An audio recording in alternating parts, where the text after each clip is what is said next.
Hello students.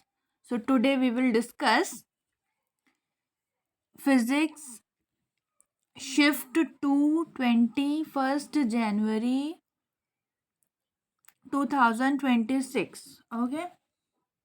So let us start.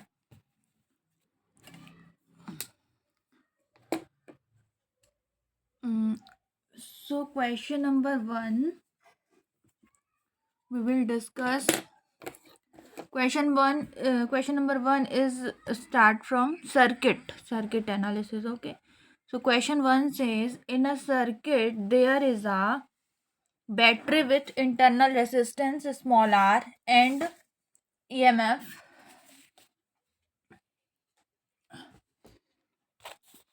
and बच्चों EMF which is connected to external load resistance capital R as shown. ठीक है, तो मैं लिख देती हूँ यहाँ पे क्वेश्चन से. ठीक है, शिफ्ट 2 का क्वेश्चन नंबर 1 है. ठीक है, MCQ क्वेश्चन है. तो क्वेश्चन क्या कह रहा है, बेसिकली क्वेश्चन क्या कह रहा है कि एक सर्किट है जिसमें बैटरी है जिसका इंटरनल रेजिस्टेंस स्मॉल r है और EMF कैपिटल E है. ठीक है, तो लेट अस ड्रॉ. तो मैं यहाँ पे लिख देती हूँ क्या है. ये है IIT JEE 2026 फिजिक्स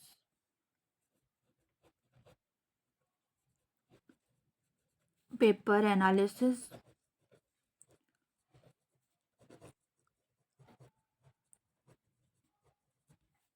ठीक है,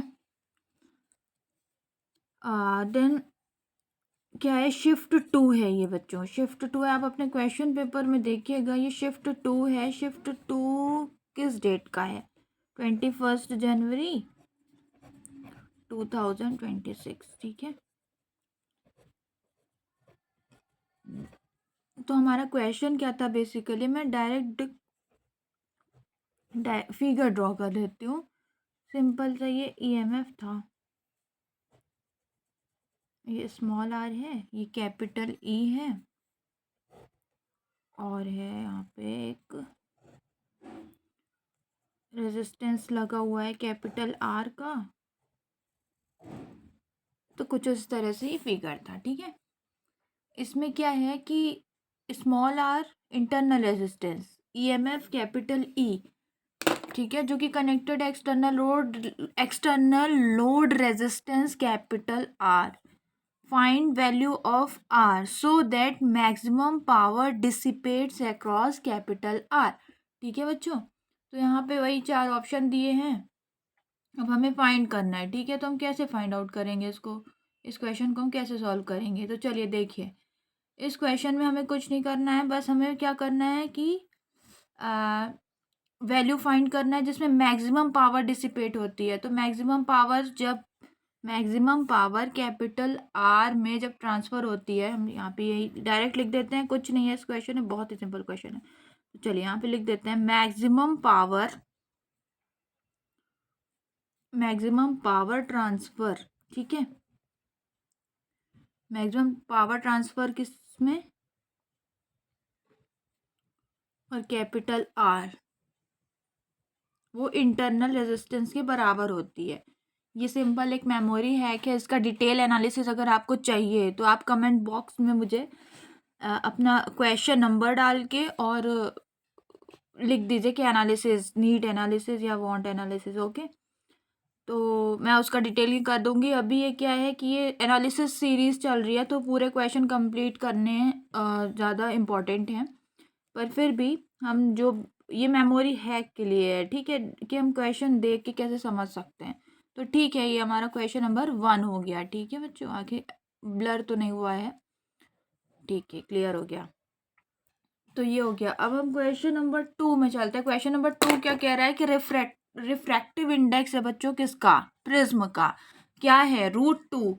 what should be angle of incidence for a light ray such that the emerging ray, please mind this word, emerging ray grazes out of the surface. ठीक है, तो हमें इसमें भी एक फिगर था आप लोगों के लिए, तो मैं फिगर डायरेक्ट ड्रॉ करती हूँ। तो यहाँ पे क्वेश्चन नंबर क्या है, 2 है, ठीक है। क्वेश्चन नंबर 2 का फिगर क्या था, एक प्रिज्म था, ठीक है। प्रिज्म मैंने ड्रॉ कर दिया, प्रिज्म ये। इसमें क्या बोला था, कुछ इस तरह से इंसिडेंस है, ठीक है। और ये 45 डिग्री का था, ठीक है, 45 डिग्री का दिया हुआ था, ठीक है बच्चों, 45 डिग्री का। अब हमें फाइंड आउट क्या करना था, क्या फाइंड आउट करना है हमें, क्वेश्चन में क्या लिखा हुआ है कि what should be angle of incidence for a light ray such that the emerging ray grazes out of the surface। ठीक है, रिफ्रैक्टिव इंडेक्स जो है प्रिज्म का वो √2 दिया हुआ है, ठीक है बच्चों। तो हमारा रिफ्रैक्टिव इंडेक्स जब हमें √2 दिया हुआ है तो ठीक है, इंसिडेंस रे, रिफ्रैक्टेड रे, और क्या चाहिए हमें, इमर्जेंट रे, ठीक है। 3 होती हैं, 3 रेज होती हैं।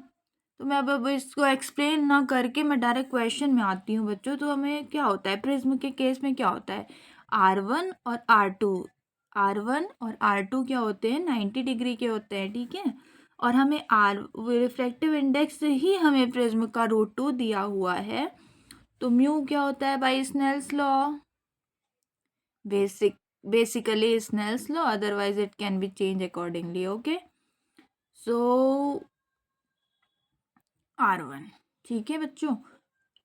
तो फिर हम √2 क्या हो जाएगा, फिर हम इसको क्या कर देंगे, √2 यहाँ पे क्या हो जाएगा, साइन आई, मतलब इंसिडेंस रे 1 है, ठीक है। 1 लेके चलते हैं और I/R1, और यहाँ पे 1 बाई क्या हो जाएगा, यहाँ पे साइन R2, ठीक है। तो हम इसको फाइनली हम आंसर क्या आ जाएगा हमारा, R2 जो वैल्यू आएगी वो क्या होगी, साइन 1/√2 45 होता है। तो क्या हो जाएगा, ये 1/√2 लिख सकते हैं इसको। क्या होगा, यहाँ पे सॉल्व कर देती हूँ मैं, sign R2 is equal to 1/√2 होगा ना, तो R2 is equal to 45 degree हो जाएगा। तो R2 जब 45 है तो R1 भी 45 डिग्री हो जाएगा। और हमारा इस तरह से हमें क्या निकालना था,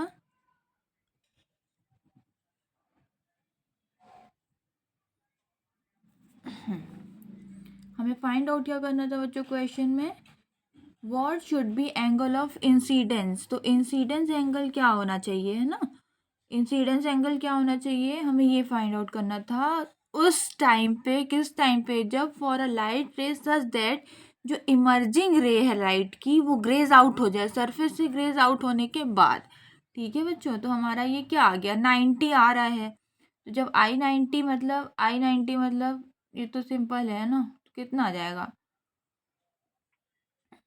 तो समझ गए हैं कितना आ जाएगा, ठीक है। वैसे इसमें ये नहीं पूछा है कि सिर्फ एंगल पूछा है, तो साइन आई तो 90 वही, ठीक है। चलिए अब हम क्वेश्चन नंबर 3 में पहुंचते हैं, ऑप्शन के ऊपर होता है ना। तो हम क्वेश्चन नंबर 3 में अगर आते हैं, तो क्वेश्चन नंबर 3 जो है हमारा 3 नंबर है कि a block of mass small m is at rest with respect to hollow cylinder, ठीक है। एक हॉलो सिलेंडर है जिसमें मास जो है ब्लॉक का वो रेस्ट है हॉलो सिलेंडर के रिस्पेक्ट में, जो कि रोटेट हो रहा है किससे, एंगुलर स्पीड। मैं ड्रॉ करते जाती हूँ, ये क्या है, हॉलो सिलेंडर है, ठीक है, हॉलो सिलेंडर है, ठीक है। ये हॉलो सिलेंडर हो गया। अब क्या कह रहा है कि which is rotated with angular velocity, angular speed omega, ठीक है। हमने इसे रोटेट कर दिया, ठीक है बच्चों।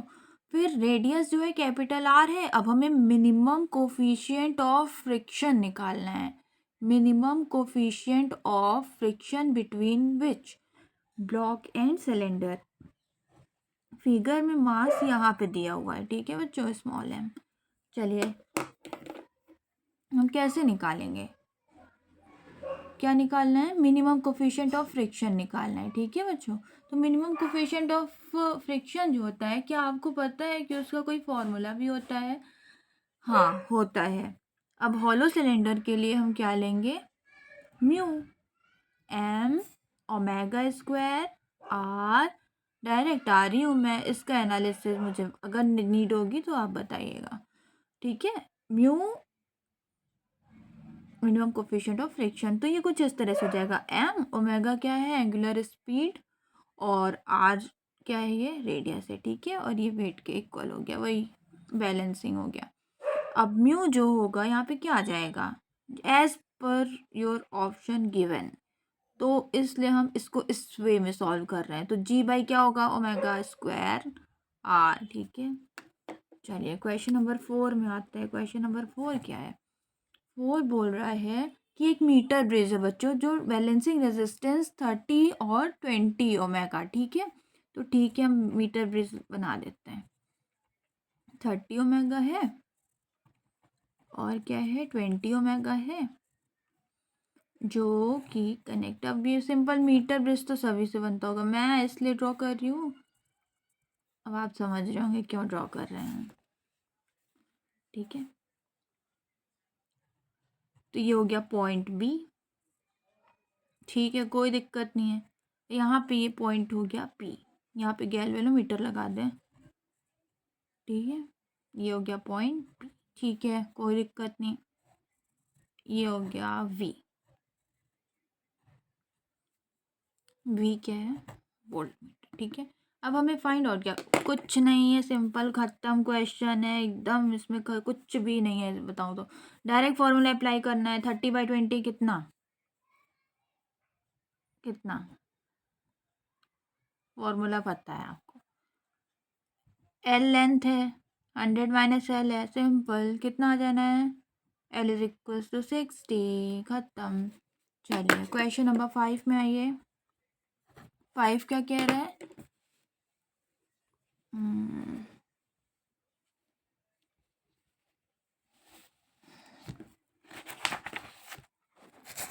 हाँ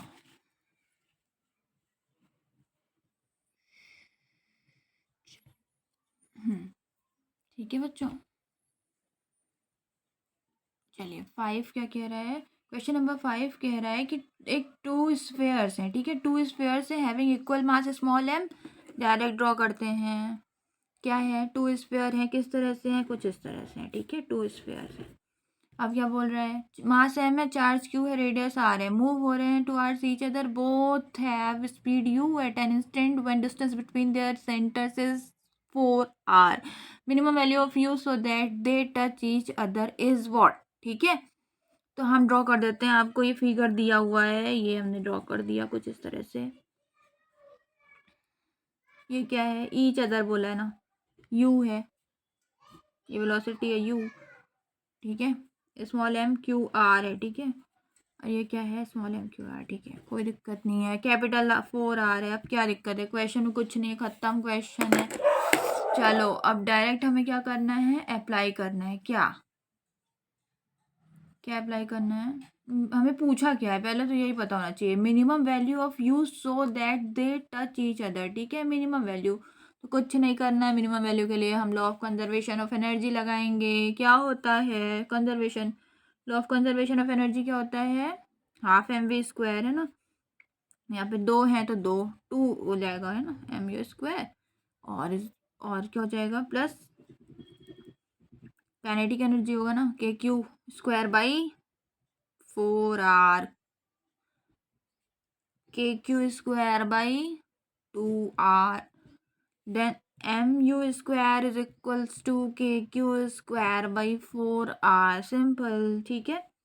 चलिए अब इसको हमें सॉल्व कर देना है, अब ये तो बहुत इजी हो जाएगा, तो हम अब इसको क्या हो जाएगा, इसका ये रूट हटा, फिर वही ख़त्म क्वेश्चन है, तो हम सॉल्व कर देते हैं, क्योंकि बच्चों को नहीं समझ में आता है कई बार एनालिसिस, इसीलिए तो देख रहे हैं, क्योंकि क्वेश्चन नहीं अटेम्प्ट हो रहे हैं। तो ये ना क्लासेस बच्चों बेसिक क्लासेस हैं, बेसिक से है ना, हो रही हैं, कोई वो नहीं है, क्योंकि हम यहाँ सीखने ही आते हैं, ठीक है। तो चलिए, क्यू स्क्वायर, जहाँ भी हो कोई इशू होगा मुझे कमेंट बॉक्स में आप कमेंट करिए, है ना। क्यू स्क्वायर है ये अपॉन, यहाँ पे कुछ नहीं है ही नहीं कुछ, क्या करेंगे, तो 16 पाई एप्सिलॉन नॉट हो गया, एम कैपिटल आर हो गया, ठीक है। तो क्या है, अब हम ऑप्शन देख लेंगे, इसमें जो भी ऑप्शन होगा वो आप टिक कर लीजिएगा, ठीक है बच्चों। है कुछ नहीं, बस दिख ही रहा है कि इतना बड़ा सा क्वेश्चन है, वो डराने के लिए, क्योंकि टाइम कंज्यूमिंग होते हैं ना ये क्वेश्चन, इससे आप इजीली बाहर हो सकते हैं, फेल हो सकते हैं एग्जाम में, तो एग्जामिनर ये तो ही ना चाहेगा कि आप सिलेक्ट हो। तो 5 हो गया ये, 6, अब 6 क्वेश्चन में आएगा, ठीक है बच्चों, 6 क्वेश्चन में आते हैं। चलिए 6 क्वेश्चन क्या कह रहा है, अच्छा हाँ, इसमें जो है ऑप्शन, जो क्वेश्चन है हमारा, अगर इतना आ रहा है तो इस हिसाब से क्वेश्चन आंसर 2 आ रहा है इसमें, ऑप्शन नंबर बी और 2, ठीक है।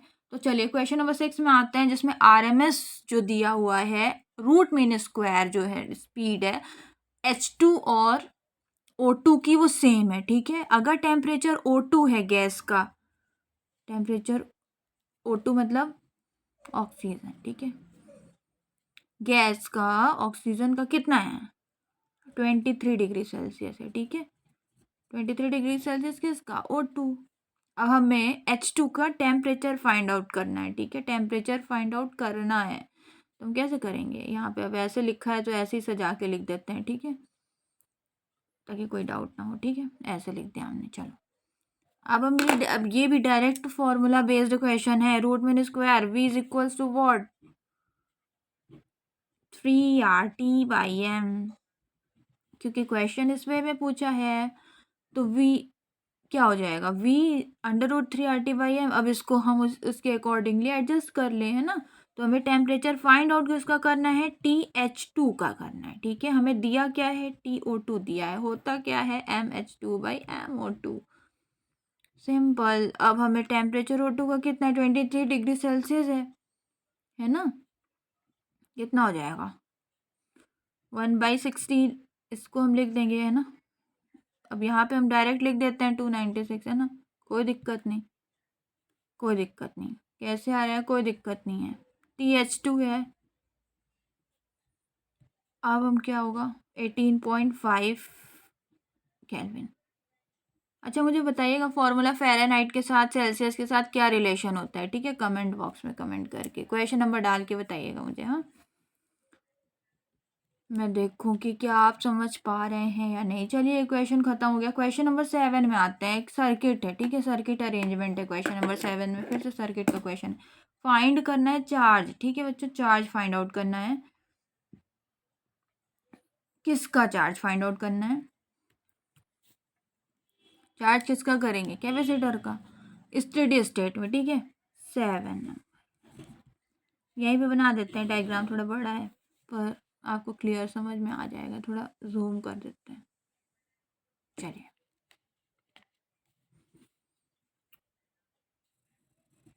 कुछ इस तरह से दिया हुआ है, ये क्या है, ये 2.5 वोल्ट है, ठीक है, ये है 5 μF, ठीक है बच्चों। और ये कुछ इस तरह से, और यहाँ पे कुछ गड़बड़ हो गया मेरे से, मैंने बना दिया है फ्लो में, 1 ओमेगा हो गया, ये हो गया क्या, 2 ओमेगा हो गया, ये हो गया 3 ओमेगा हो गया, और यहाँ पे, ठीक है बच्चों, ये हो जाएगा, कुछ नहीं है, गलत नहीं हुआ है, चलो थैंक गॉड, नहीं तो मेरा डायग्राम बिगड़ जाता और किसी को समझ में भी नहीं आता। चलो ठीक है, 1 ओमेगा हो गया, चलो चलो चलो चलो, ये बना दिया, बहुत बहुत ईजी है पता है। चलिए अब इजी है तो कैसे है, इसे कैसे फाइंड आउट करेंगे, इस अरेंजमेंट में चार्ज फाइंड आउट करना है बच्चों, चार्ज हमें निकालना है, हमें क्यों निकालना है, कैसे करेंगे, तो क्या बोला है, स्टेडी स्टेट में फाइंड आउट करना है ना बोला है, तो कैसे करेंगे, क्या है कि एक डायोड लगा हुआ है, ठीक है, ये डायोड के साइन है ना बच्चों। तो फॉरवर्ड डायोड जो होगा, फॉरवर्ड बायस डायोड जो होगा, वो करंट अलाउ करेगा, और करंट जो होगी बैटरी से, वो क्या हो जाएगी, इसमें क्या हो जाएगी, देखिए V, इसमें क्या दिया हुआ है, क्या होता है, करंट इज इक्वल्स टू, है ना, तो मैं डायरेक्ट पुट करती हूँ, कितना आ जाएगा, करंट आ जाएगा इतना। अब डेल्टा वी जो होगा, क्या होगा, डेल्टा वी कितना आ रहा है, इसी करंट को हम क्या कर देंगे, मल्टीप्लाई कर देंगे, ठीक है। कितना आ जाएगा, 15/8 वोल्ट, ठीक है। तो क्या हो जाएगा, अब क्या करें, हमें चार्ज निकालना है, डायरेक्ट हम चार्ज में अप्रोच करते हैं, ख़त्म, क्वेश्चन है कुछ नहीं है सिवाय कैलकुलेशन के। 5 × 15/8, ठीक है। अब ये क्या कैसे होता है, मुझे कमेंट बॉक्स में बताइएगा कि किसके फॉर्मूले पे मैं पुट कर दी हूँ डायरेक्ट वैल्यू। कितना आ रहा है, 8 आ रहा है म्यू सी, ठीक है। तो ऑप्शन के अकॉर्डिंग आप चेंज कर लीजिएगा, अच्छा नहीं दिख रहा क्या, तो ऑप्शन के अकॉर्डिंग आप चेंज कर लीजिएगा बच्चों, ठीक है। यहाँ पे है नहीं कुछ भी, सिंपल कैलकुलेशन ही है, कैपेसिटर का लगा हुआ है, ठीक है। हाँ, अब क्वेश्चन नंबर 8 में आते हैं। जहाँ की रिक्वायरमेंट होगी एक्सप्लेनेशन की, वहाँ पे करते चल रहे हैं हम। अब एक इलेक्ट्रॉन है बच्चों आपके पास, एक क्वेश्चन नंबर 8 में, हाइड्रोजन लाइक एटम है जिसकी एनर्जी जो है वो कितनी है, एनर्जी जो है वो -0.04 E0 है। और E0 क्या है, यहाँ पे मैग्नीट्यूड है एनर्जी का, मैग्नीट्यूड ऑफ एनर्जी किसका, इलेक्ट्रॉन का, ग्राउंड स्टेट में है बच्चों, ठीक है, ग्राउंड स्टेट में। अगर एंगुलर मोमेंटम किसी इलेक्ट्रॉन का कैपिटल L होता है, ठीक है, तो क्या बोला है, वैल्यू जो होगी 2πL/N, H है, सॉरी H है, 2πL/H, यहाँ पे H क्या है, प्लांक कांस्टेंट है, तो क्या है, क्या होगी, ये फाइंड आउट करना है, क्या फाइंड आउट करना है कि if angular momentum of this electron is capital L, then value of 2πL/N is what. तो हम क्या करेंगे, अच्छा आप लोगों को ये पता होगा कि हाइड्रोजन लाइक एटम में एक फॉर्मूला होता है, क्या होता है, फॉर्मूला होता है ना, क्या होता है, 13.6 Z² is equals to E0 electron, ठीक है, NZ²। And hydrogen like atom है, हाइड्रोजन का केस है ये बच्चों, 13.6 Z² में डायरेक्ट वैल्यू अब इसमें फॉर्मूले में पुट करना है, तो इसमें दिया हुआ ना, हमें गिवन है, यहाँ पे वैल्यू हमने पुट कर दी, ठीक है। N² इज इक्वल्स टू, हमने कैलकुलेशन किया तो हमको इतना तक मिल रहा था, ठीक है। तो अब हमें क्या मिल गया, N² 25, मतलब N इज इक्वल्स ऑफ कुछ तो नहीं है, N इज इक्वल्स टू 5 हो गया। तो हमें फाइंड आउट करना है 2πL/N, है ना, 2πL/N। तो क्या होगा, 2π और N, और L क्या होता है, क्या दिया हुआ है, L क्या दिया हुआ है, क्या होगा L, NH/2π। तो हम कैंसिल आउट करेंगे तो इसको फाइनली हमारा आंसर 5 मिलेगा, ठीक है। तो क्या हो गया, अब हम नेक्स्ट क्वेश्चन में चलते हैं, ठीक है। इसको कट करके देखें क्या एक बार, है ना, कट हो रहा है ना सब, चलो ठीक है, कहीं गड़बड़ तो नहीं है।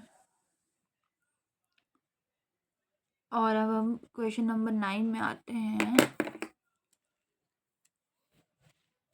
यहीं पे लिख देती हूँ, 9 में आते हैं, ठीक है, 9 है ये, क्या है, SHM है जिसमें काइनेटिक एनर्जी जो है पार्टिकल की in simple harmonic motion varies with frequency 176 hertz, ठीक है बच्चों।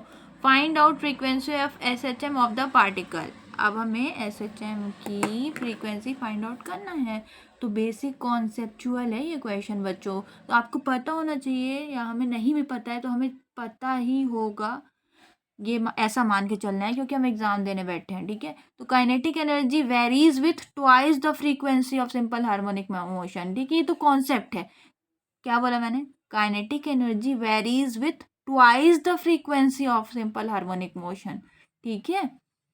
तो इसके हिसाब से हमारा आंसर क्या होने वाला है, ट्वाइस बोला है, ट्वाइस बोला है, इसमें 176 का हाफ क्या होगा,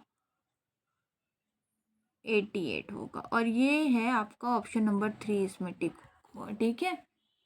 कुछ नहीं था, क्या था, बस लर्न करना था कॉन्सेप्ट को। फॉर्मूला वैसे ही भी क्वेश्चन नंबर 10 में आते हैं बच्चों। क्वेश्चन नंबर 10 में बोला है कि अब क्वेश्चन नंबर 10 के लिए मुझे कॉपी लेना पड़ेगा।